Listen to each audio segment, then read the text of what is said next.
Things just got a whole load worse for Meghan Markle because her sister Samantha ain't going anywhere. He said, I lost my father. We knew that she didn't lose our dad. She iced our father. Meghan, a geriatric mother. The family claims and states that Meghan had a hysterectomy. Silence everybody and just produce a DNA sample. What if the story we've been given about modern royalty is far more layered than it looks? What if Meghan Markle's public image, the calm presence, the strong independent voice, the sign of change in the royal family shows only one side of a much deeper and more complex story? For years, Meghan has been viewed as a woman who entered a royal institution built on long-standing tradition and pushed against its old ways from the inside.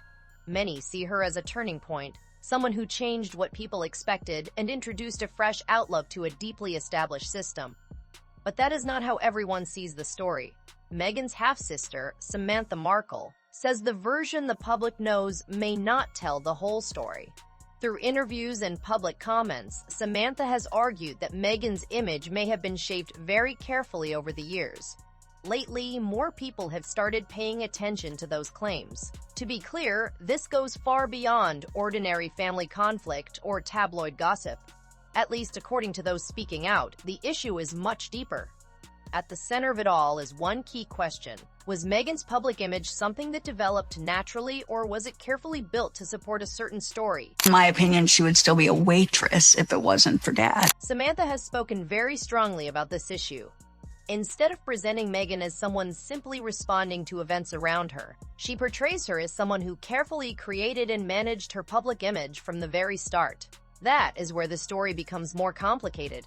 Because if there's any truth to that claim, it opens the door to much larger questions, not only about family relationships, but also about how stories are shaped and shared with the public, especially when they involve powerful institutions like the royal family.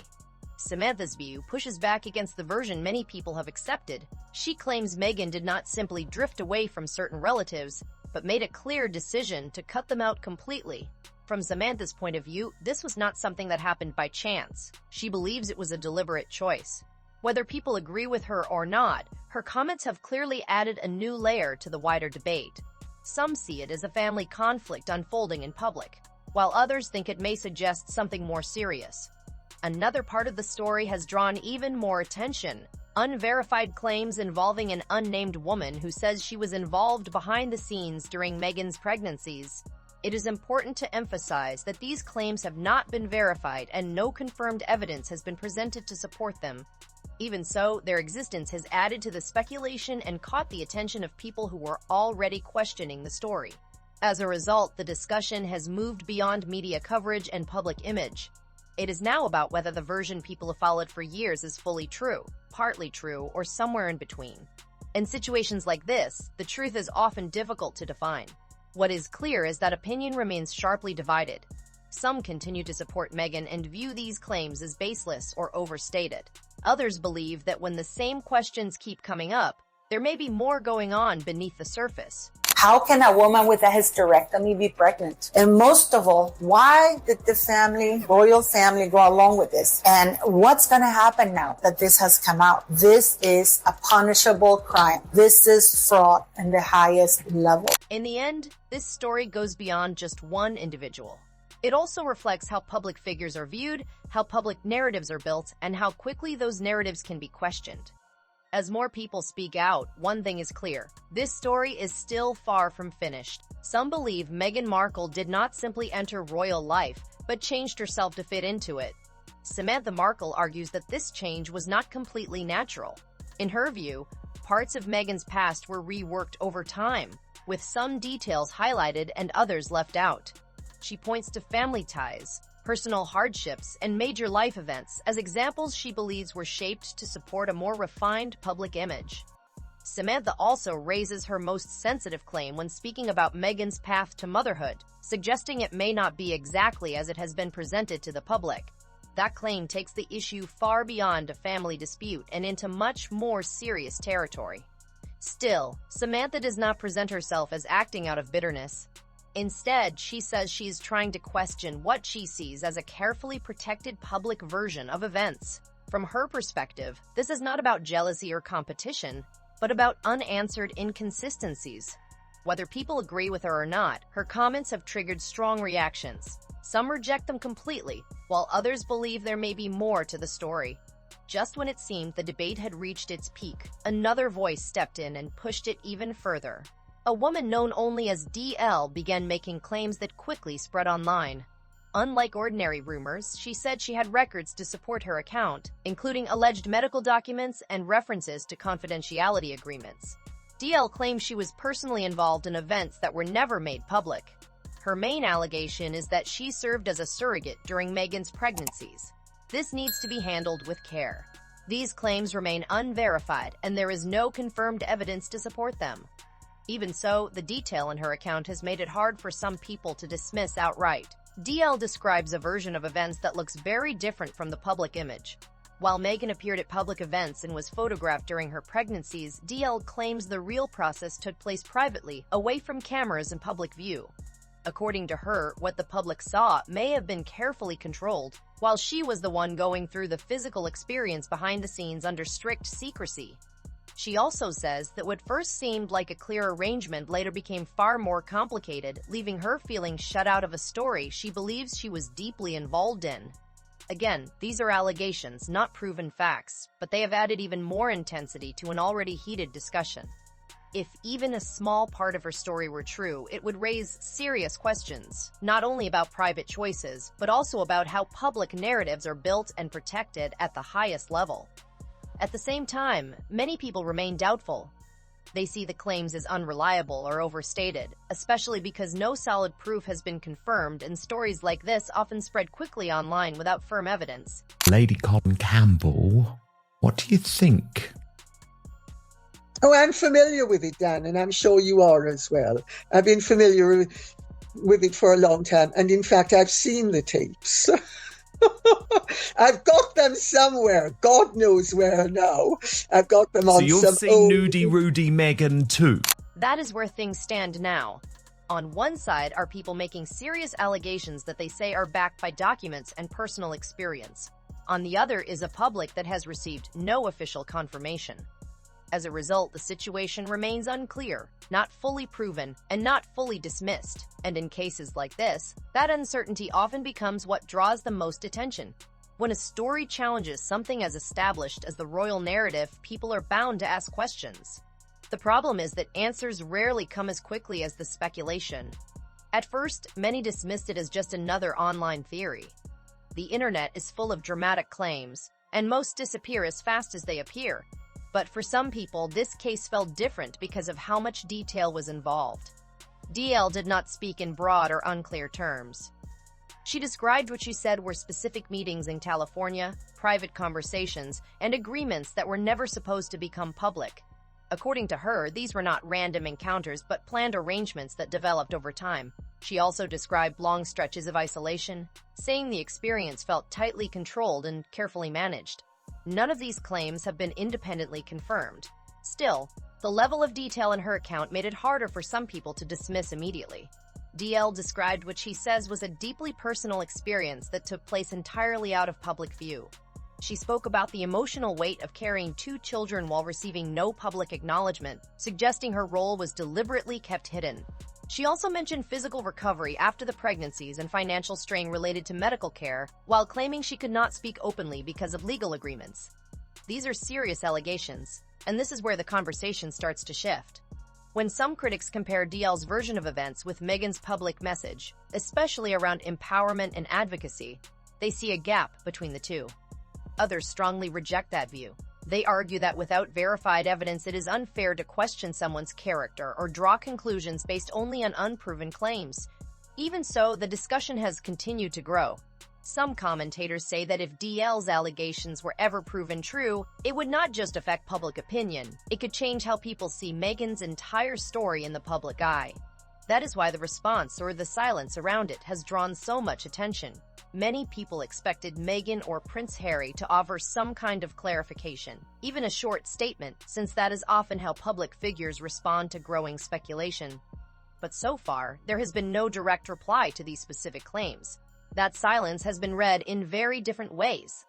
Some believe it is a deliberate decision not to respond to unverified allegations, which is often seen as the safest approach in high-profile situations. Others feel that when claims become this detailed and widely discussed, a direct response could help bring the issue to an end.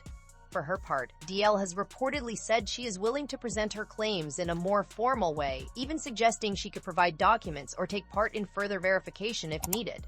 Again, those are her statements, not confirmed developments, but they have kept the discussion going. Prince Harry's role has also become part of the conversation. Some think he may simply be staying out of it, while others question how much he does or does not know. At this point, there are still no clear answers, and that uncertainty is exactly what continues to fuel speculation, because when a widely accepted public story is challenged, people naturally want clear explanations. Without a direct yes or no, everything remains in the same uncertain space, a mix of claims, opinions, and unanswered questions. Unless solid proof comes forward, that is likely where the story will remain. In situations like this, silence often draws the most attention, and people can read it in very different ways depending on their point of view. When it comes to royal births, these moments have usually been treated as more than private family milestones. Traditionally, they have been shared with the public in a clear and familiar way. When Princess Diana gave birth, for example, she appeared outside the hospital soon after, introducing her baby to the world. That image became iconic and came to represent openness and royal continuity. Years later, Catherine, Princess of Wales, followed that same pattern. After each birth, she took part in similar public appearances, continuing a long-standing tradition. Meghan Markle and Prince Harry, however, chose a different approach. There were no hospital photo opportunities, no immediate public appearance, and only limited details about the births themselves. Instead, information was released more carefully, with privacy made a clear priority. From one point of view, that choice is understandable. Times have changed, and many people believe public figures, including royals, deserve more personal space, especially during such important moments. But from another point of view, especially among royal followers, this break from tradition raised questions. When something is done the same way for generations and then suddenly changes, people naturally notice. In this case, those differences quickly became a major part of the discussion. This case about whether you think the birth was real, whether you think there was a surrogate, whether you think Meghan was wearing a moon bump. The fact is, Harry and Meghan lied. Buckingham Palace lied on their behalf. Some people pointed to gaps in the timeline and differences in public updates, while others focused on clips and photos shared online, trying to read meaning into details that may not actually matter. Much of that remains speculation. But because the information released was limited and not always consistent, those discussions had room to grow. Critics say Meghan and Harry moved away from royal tradition and presented the births in a more carefully controlled media format. Supporters say they were simply trying to protect their family from unnecessary attention. So, once again, people split into two sides: privacy for some, avoidance for others. That is where the bigger questions start to emerge. Once you look past headlines and public appearances, the issue connects to royal rules and long-standing tradition. Royal succession has historically depended on clearly recorded family lineage. It is not only a family matter, but also one tied to structure, protocol, and expectations built over generations. So when details around royal births are not shared openly, some people begin to question how those traditions are being handled today. To be clear, there has been no official sign that anything about Meghan and Harry's children falls outside accepted rules. But critics who already doubt the public story argue that if important details were ever kept back, it could lead to wider questions about transparency in the modern monarchy. That remains unproven. Even so, it helps explain why some people no longer see this as simple online gossip. In their eyes, it is about more than personal choices or media control. It is about the tension between tradition and change, and what happens when long-held expectations begin to shift. At the center of all of this are two children who, no matter what the public debate may be, never chose to be part of it. But I thought at the time I wasn't going to touch it because Doria is Meghan's mother. Doria has nothing to do with Meghan and Harry and any of the mischief they're getting up to. And it really wouldn't be right of me to bring up what Doria's past has been or the speculation about her past. So I gave it a totally wide berth. But after the Netflix series, where Doria is so clearly pushing fire, this is, and she's a real Uriah Heep. And it's racism. Everything is racism. Racism. I thought, no, you're right in there pushing the racist far. That is an important point to remember. For all the debate and strong opinions, much of this story is still unclear. Some people see a break from royal tradition. Others see a reasonable step forward. But without direct confirmation either way, the discussion stays in the same uncertain space, somewhere between fact, interpretation, and open questions. When well-known public figures face serious accusations, most people expect a simple response. Address the claims clearly and clear the air. In this case, that has not happened. Reports say that as DL's allegations began spreading, Meghan Markle and Prince Harry's legal team stepped in quickly. Media outlets were reportedly warned to handle the story carefully and avoid repeating unverified information. That kind of legal response is not unusual. Public figures often rely on lawyers when sensitive claims threaten their reputation. But what drew attention here was not just the legal pushback. It was the lack of a direct public reply. There has been no detailed statement, no clear denial, and no point-by-point response to the main accusations. People have interpreted that silence in very different ways. Supporters say responding to unproven claims can give them more attention than they deserve. From that view, staying quiet may be a smart strategy, not an attempt to avoid the issue. Critics see it differently. They argue that once a story reaches this level of attention, a direct response could help settle the matter. Without that, the speculation keeps growing, often in ways that are hard to control. In situations like this, people pay attention not only to what is said, but also to what is not said. That is where the story begins to shift. Some commentators note that legal pressure may affect mainstream coverage, but it does not stop online discussion. Across social platforms, people continue to debate, analyze, and form their own opinions. For some, the lack of a clear denial has made the situation feel even more uncertain. That does not prove anything, but it helps explain why the story has not faded. Instead, it has changed shape. In some circles, public opinion appears to be shifting. Online discussions and polls suggest that more people are questioning the official version of events, while others remain firmly supportive of Meghan and Harry. The divide is clear, and at the center of it is the image the couple has built over the years.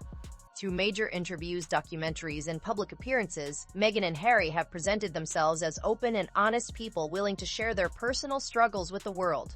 But now those same moments are being looked at again. Some still see sincerity. Others see a carefully managed story. That difference in perspective is driving much of the current debate. There is also speculation, still unverified, about possible strain behind the scenes. Some commentators believe the pressure of keeping up a public image while facing growing scrutiny could affect any relationship. But without confirmed information, that remains only speculation. What is clear is that the conversation has changed. This is no longer just about headlines or isolated claims. It is now about trust, public image, and how quickly opinion can shift when uncertainty enters the picture. And as the debate continues, one thing stands out. This story is being shaped not only by facts, but also by interpretation, by personal belief, and by the unanswered gaps in between. This is where the discussion reaches a turning point.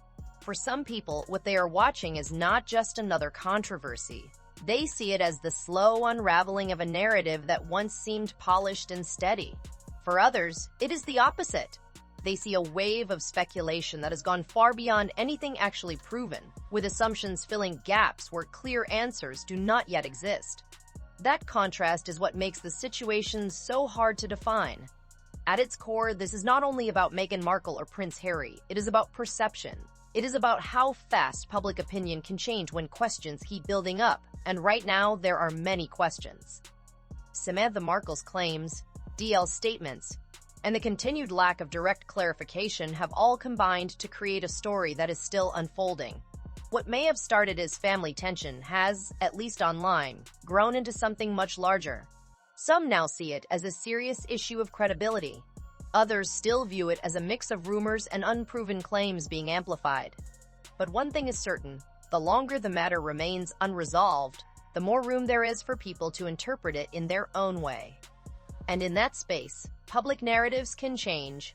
Meghan has long been seen as a symbol of reinvention, someone who stepped into a global spotlight and shaped her identity on her own terms. For many, that image remains strong, but for others, the current situation has introduced doubt. Not proof, but doubt, and in high-profile stories, doubt tends to grow when it is not addressed directly. Every unanswered question adds another layer. Every new claim, whether proven or not, keeps the conversation alive. And every day without a clear resolution gives more people time to form their own conclusions. Some view silence as strength. Others see it very differently. But wherever people stand, one thing cannot be denied. The story no longer feels as clear as it once did. And that is what keeps people watching. Everyone wants to know what happens next. Will there be a clear explanation? Will these claims slowly disappear, or will new information emerge and push the story in an entirely new direction? Right now, no one outside those directly involved seems to have that answer. And until something changes, the discussion is not going away. It is still unfolding, still being argued over, and still evolving. If you found this breakdown interesting, be sure to like the video, share it, and subscribe so you do not miss what comes next. And if you want to explore another major celebrity story that is getting a lot of attention, check out the next video on your screen now. Thanks for watching, and I will see you in the next one.